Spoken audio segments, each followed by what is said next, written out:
Morning, everybody. I hope you guys are having a good one. It feels a little strange being out here this morning, today, and that's just something I'm gonna have to live with. As lots of you may know, Mocha Doug did not survive her injuries from yesterday. Yeah, she passed away on us.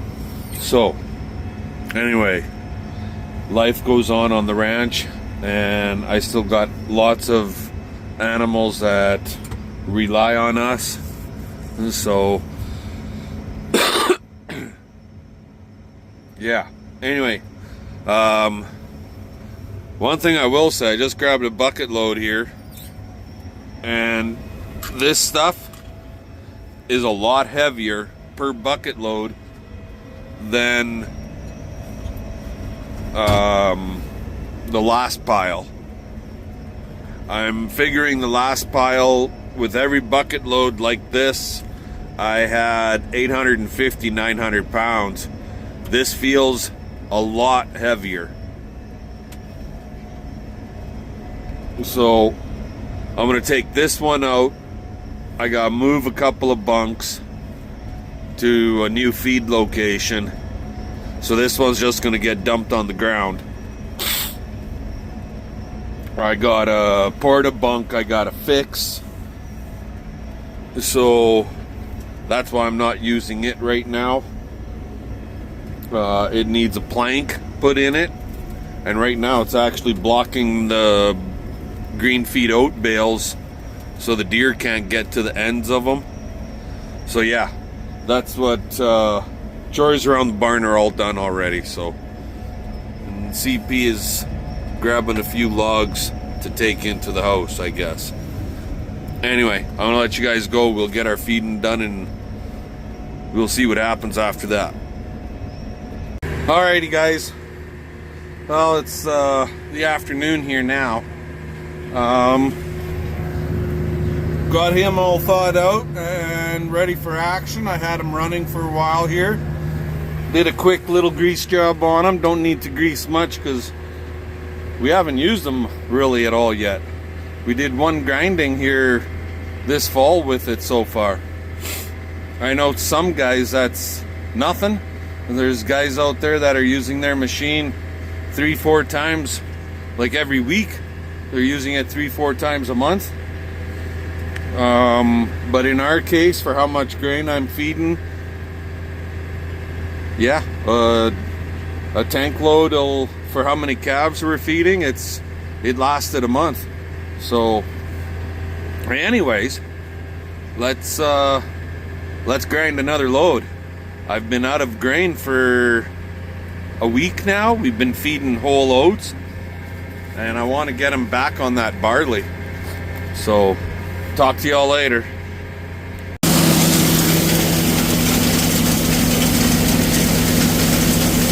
There isn't much pea screenings left, but what is in there, we're going to use whatever's left.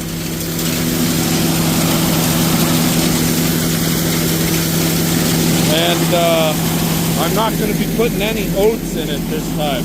It'll just be the pea screenings and the barley and our pellet that we normally buy. That's all that's going in here.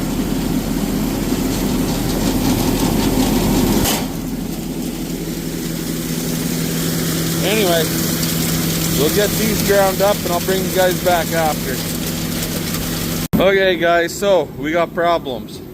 I made sure that my drag auger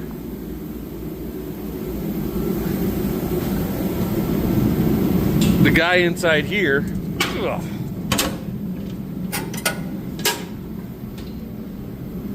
down in there, I made sure he was working and free, which he is.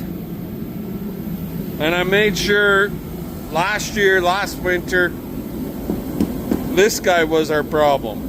He would freeze up all the time. But I've never had trouble with that one freezing up. It did. That one's froze up. So it pulls the grain when you open your door. It pulls the grain from inside the tank. It dumps the grain into this auger. Then from this auger it comes up, dumps it into the yellow unload.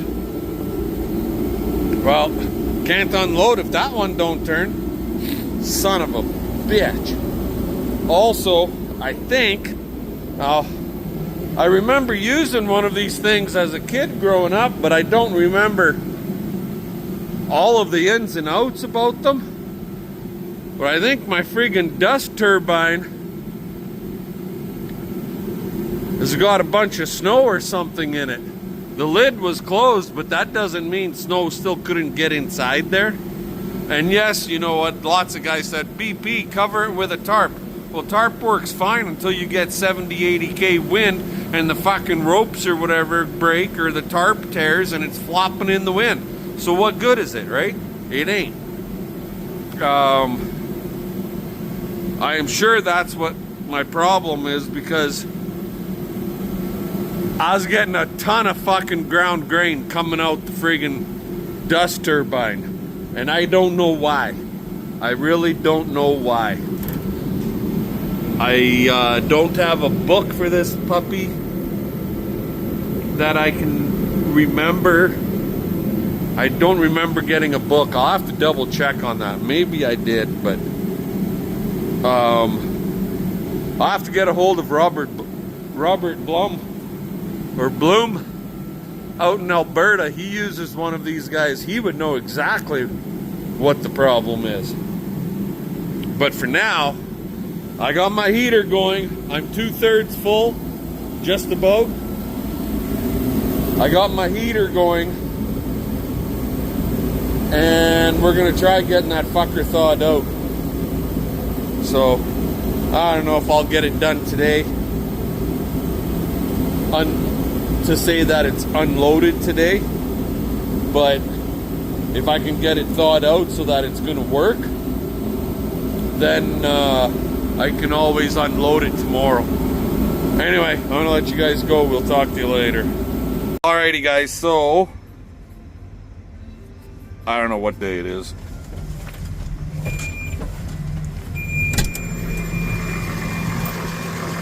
I think it's Thursday.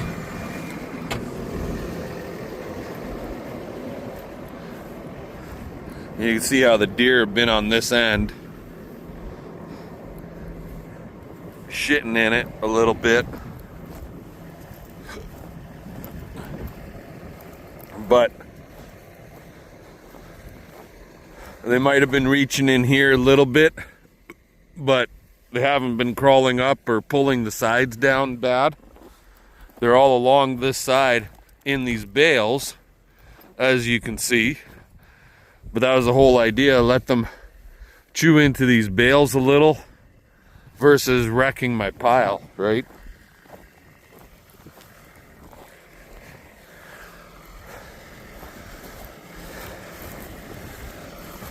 But something I wanted to show you guys is like how fine this got chopped up.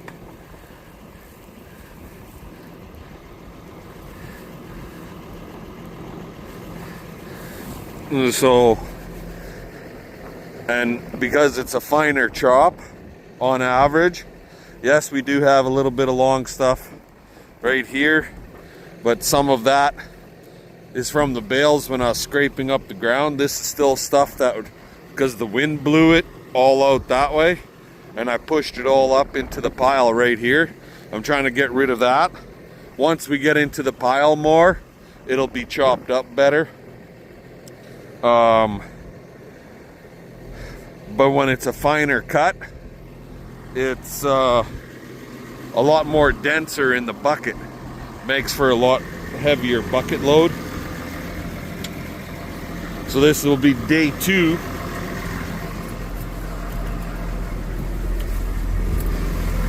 This will be day 2 of the feeding of this product. So I guess once we get out to the pasture, we'll see how the cows cleaned up. I can't remember now. I moved 2 bunks yesterday, and I fed one bucket load on the ground and part of a second one because I had the 2 bunks that I moved were full and I had too much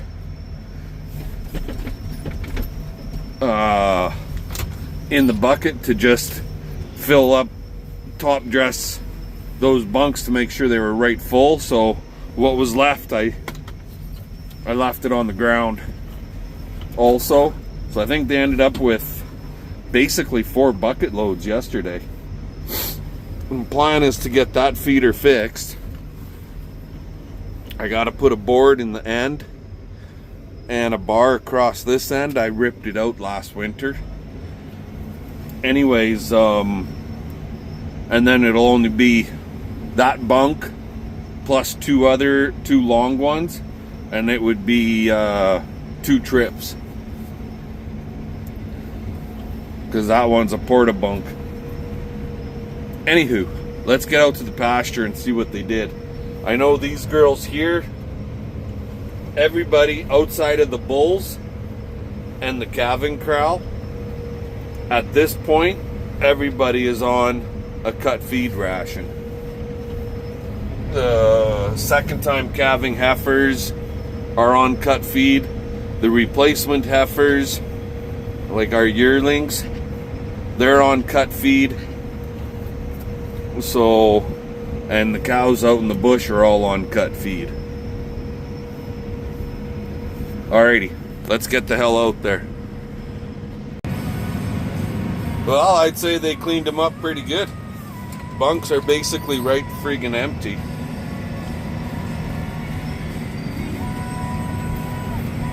And just beyond the bunks over there is where I dumped 2 little bucket loads.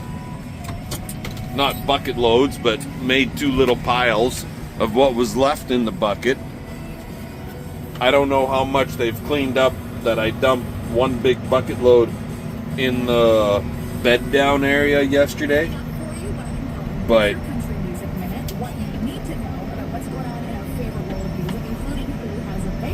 they cleaned up pretty friggin' good.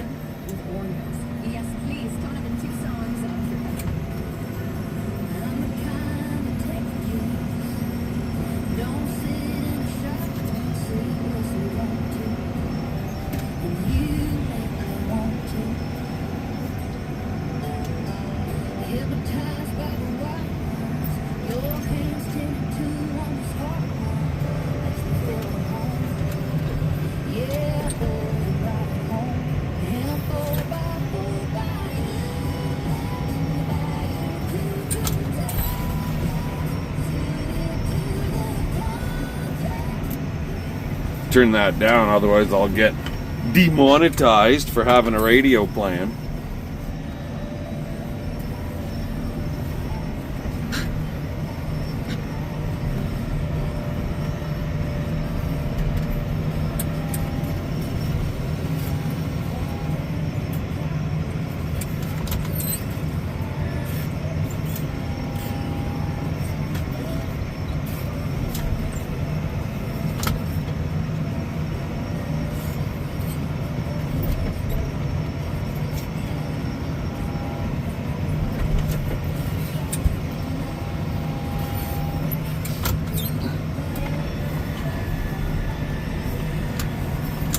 Anyway, I'll let you guys go. I'll get these bunks filled up and I'll bring you back after. Alrighty guys, well, this thing, we're having issues. So I did make some phone calls last night, and as far as the grain that's in that tube right there, the wind turbine tube, or cyclone as some guys will call it, I was told I probably got a bunch of snow in the bottom of it. So then the grain will build up inside there. And yeah, it'll shoot out grain out the top of it. So that's an easy fix. What the problem is, this was froze up. I got it free. It'll turn now. But if you guys remember last year, and God dang it. Let's go this way, do this. So this gear here, this lower one, even this one, this gear drives this gear.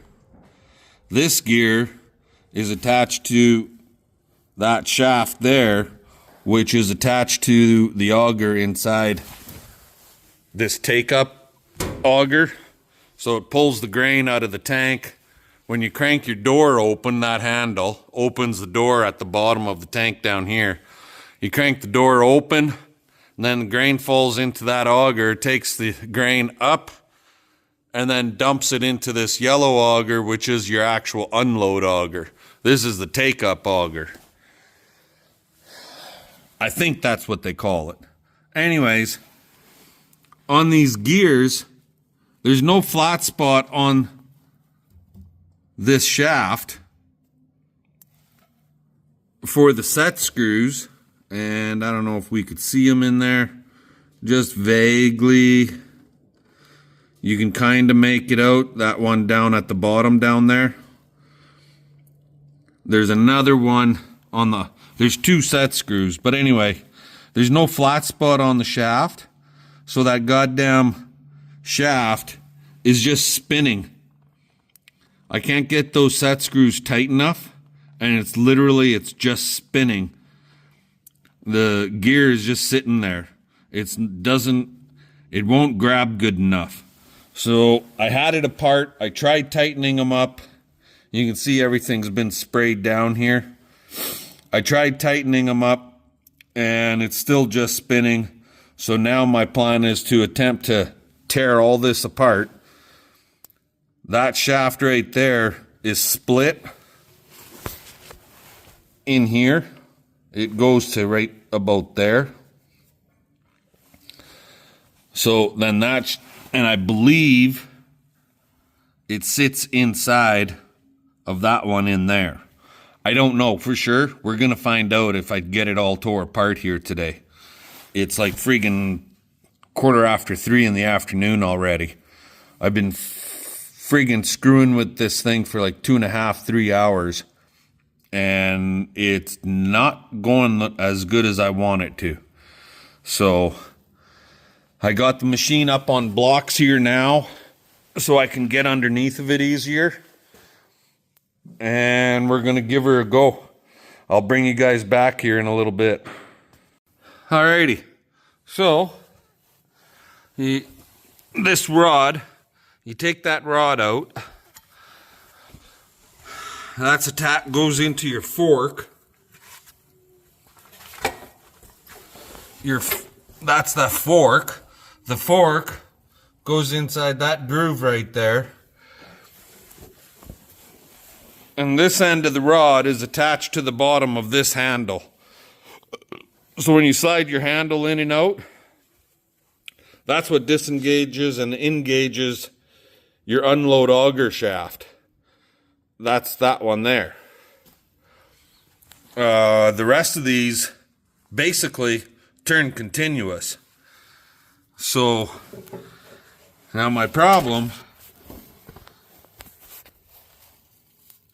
are those guys right there, because that's just a standard round shaft, and those don't want to fucking work properly. So we're going to work at pulling this all off of here, and then I'm going to take the grinder and I'm going to grind a flat spot at 2 points to line up for those two set screws. That's the plan.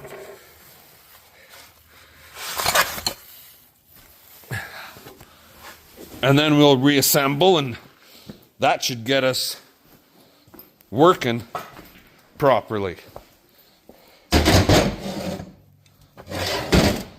So, got to get this off of here, and it's probably not going to want to slide off worth of shit because it's been on there for 1.5 million years. But we'll find out soon enough. We'll talk to you guys later. Alrighty, so this part this clutch, so basically does not come off this side from what I can see. The way it's machined, you see that? It stops there. It's spring loaded. Everything has to drop off the bottom end down this way. So I think I should have, if I can get these off, so that set screw has a locking nut around it also.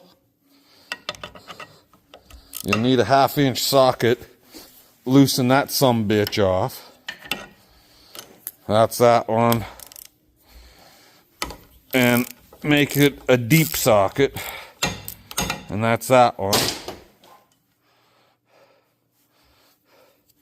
And then I found a number 8 and a short fucker. Works best for these guys.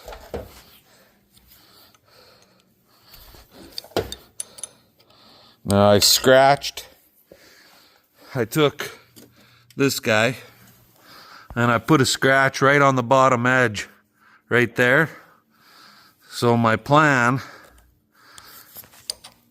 is to knock this gear down far enough so I can put a flat spot where both of those set screws are.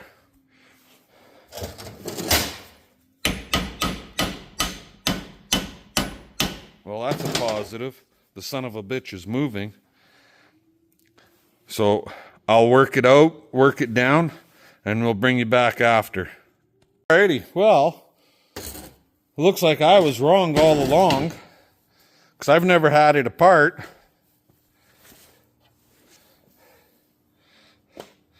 There was a key stock.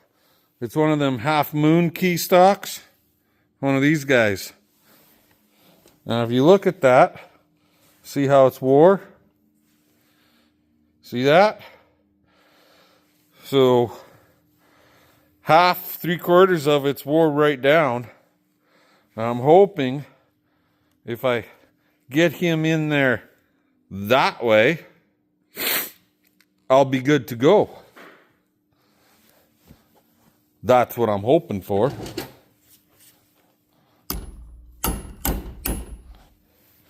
We will give it a try.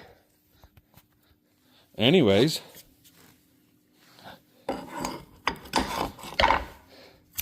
my spring is kind of in the way.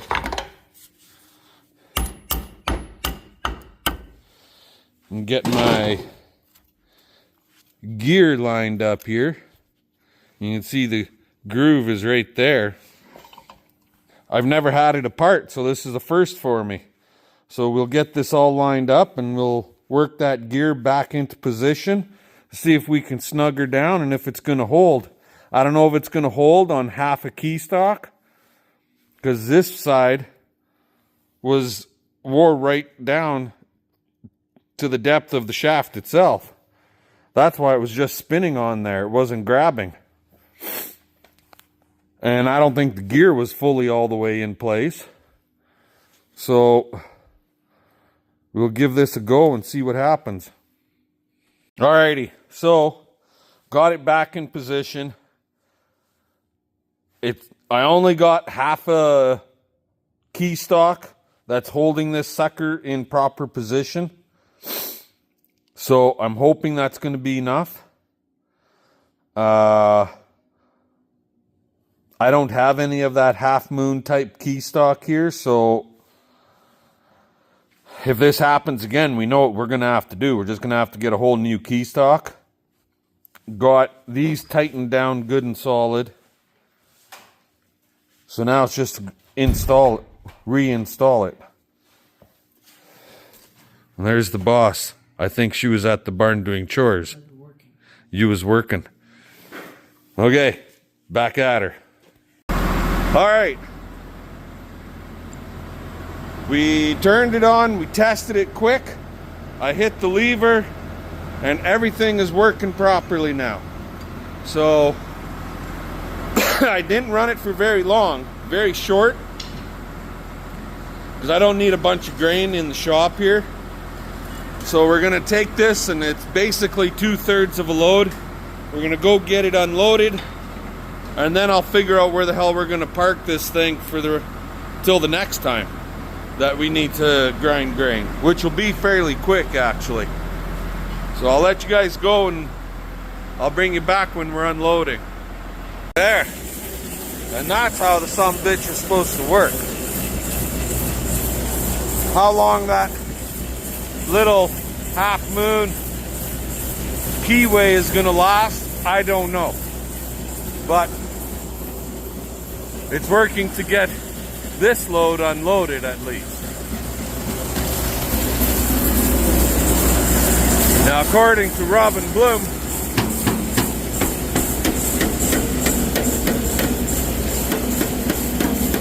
he said just tap that tube with a rubber mallet,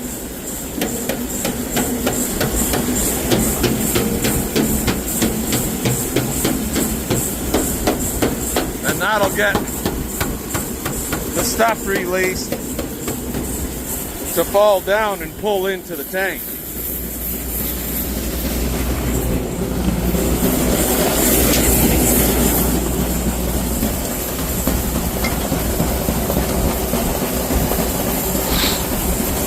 Alrighty, we're gonna get this unloaded, and it's basically end of day. Talk to you guys later. Have a good one. Alrighty, so there you go, guys. I would have never guessed that that thing had a keyway in it, but it has one of them half moon keyways. So I'm gonna have to see about getting some of those. Yeah, we got her unloaded, so fun. Let's get her done. We'll catch y'all later.